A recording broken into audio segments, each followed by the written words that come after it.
anong level ang timbang mo ngayon? Nasa 256 ako. Behind that laughter is a woman who has lost all confidence in herself. Ilan anak mo? Isa lang. Kasi masyadong mahihain yung anak ko eh. Ganon din ako nung bata pa ako. Di ako nabigyan ng oportunidad kasi sa hiya. Minsan, sinamahan ako ng mama ko nung sumali sa isang singing contest. Tapos ako yung umatras kasi yung papa ko minsan nagdi-discourage sa akin. Nagpigil akong ilabas yung talent ko. Sa competition na to, sino o ano po ang inspirasyon niyo?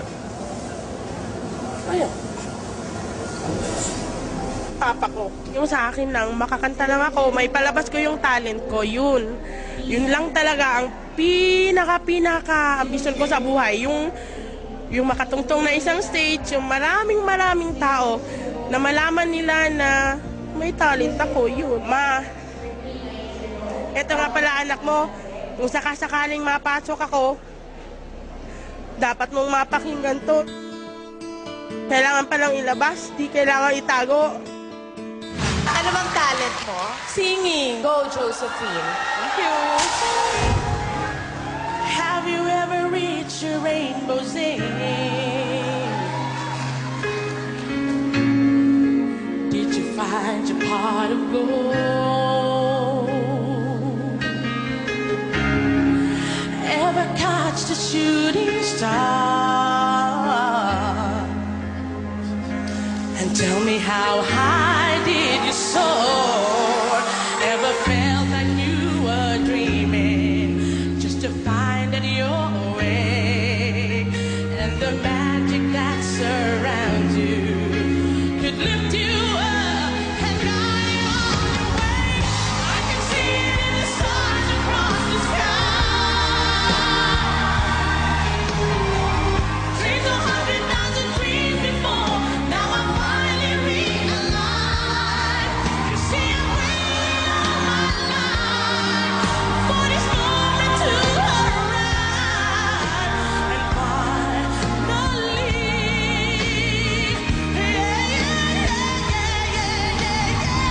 I believe in the impossible. If I reach deep within my heart, overcome any obstacles, won't let this dream just fall apart. You see, I'm proud to be the very best. Shine my light for all to see. 'Cause anything is possible when you believe.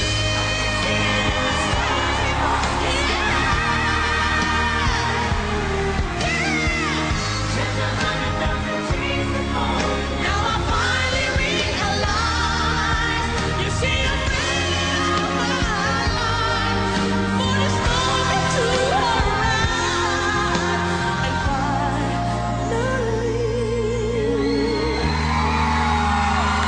I believe. Thank you.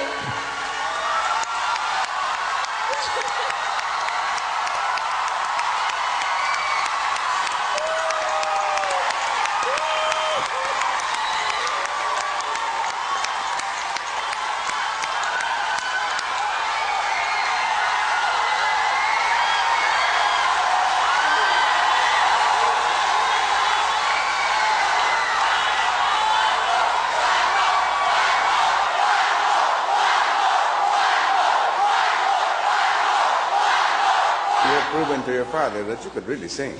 Para sa kanya to eh. Be proud of me naman pa ah.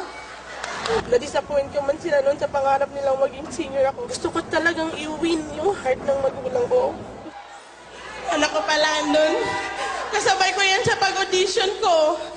Hindi ko inakala ako mapasok kasi siya yung in-audition ko eh. Tapos, pinilit niya lang ako. Thank you.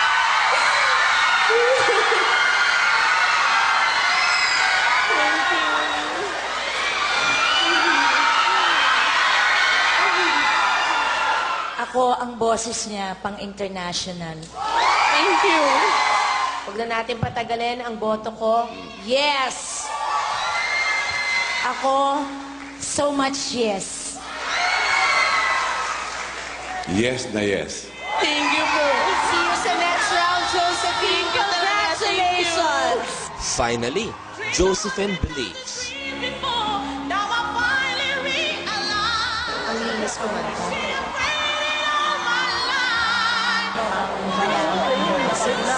Tapos ngayon ko lang siya nakita talagang nagano sa akin.